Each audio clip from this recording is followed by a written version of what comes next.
Here's the problem, folks. Problem is, no one has ever seen a population 3 star. They don't exist.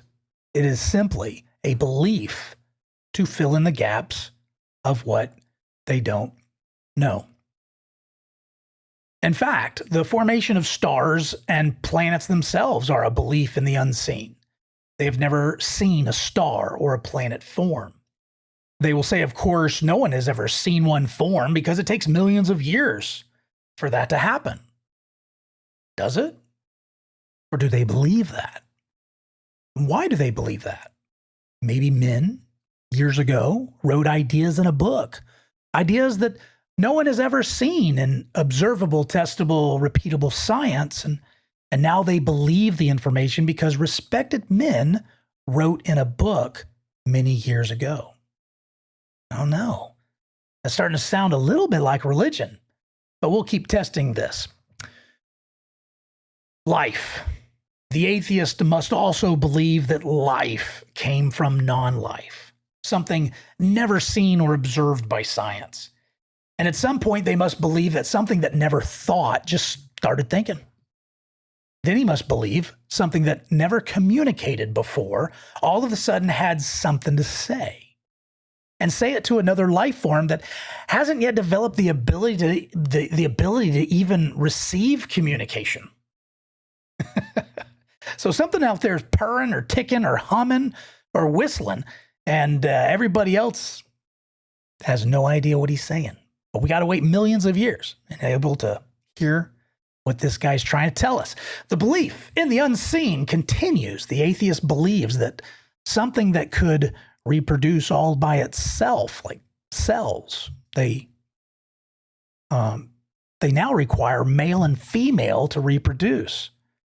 Again, not observable, testable, repeatable science. This is belief. It's belief in the unseen. It's not just belief in the unseen. It's belief in things that contradict science. And it's a belief that, by the way, is also state-funded by your tax dollars, all the way from elementary school to our state universities. This is a very simplistic list I'm providing of the amount of unseen belief required to be a naturalistic atheist. Naturalistic, meaning they only believe in nature, they only believe in material. I'm presenting this in a way that isn't deep nerd.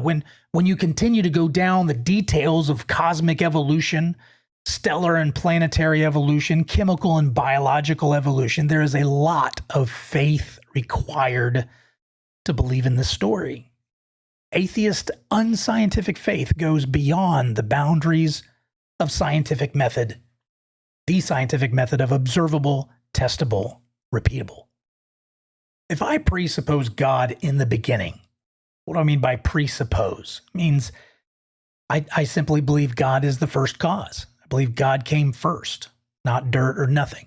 If I presuppose God in the beginning, it's actually more scientific than in the beginning, nothing or dirt. I mean, just take a look at Genesis 1:1 for a moment.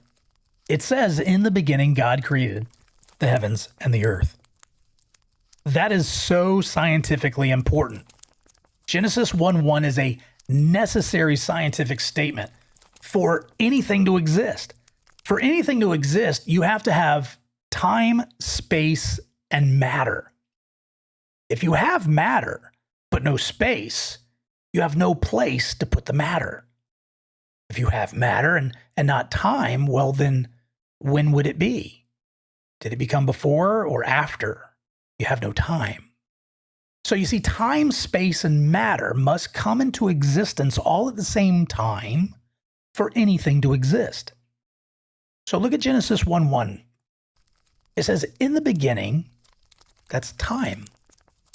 God created the heavens, that's space, and the earth, and that's matter.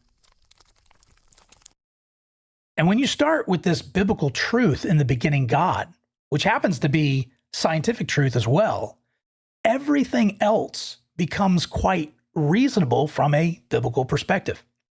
If you understand that everything begins with God, then creation spoken into existence now becomes a reasonable possibility because you started with God. Even miracles are now possible. Jesus walking on water, why not? Jesus rising from the dead, totally doable. All of it. Not just possible, but expected if in the beginning, God. All of these things are possible and probable.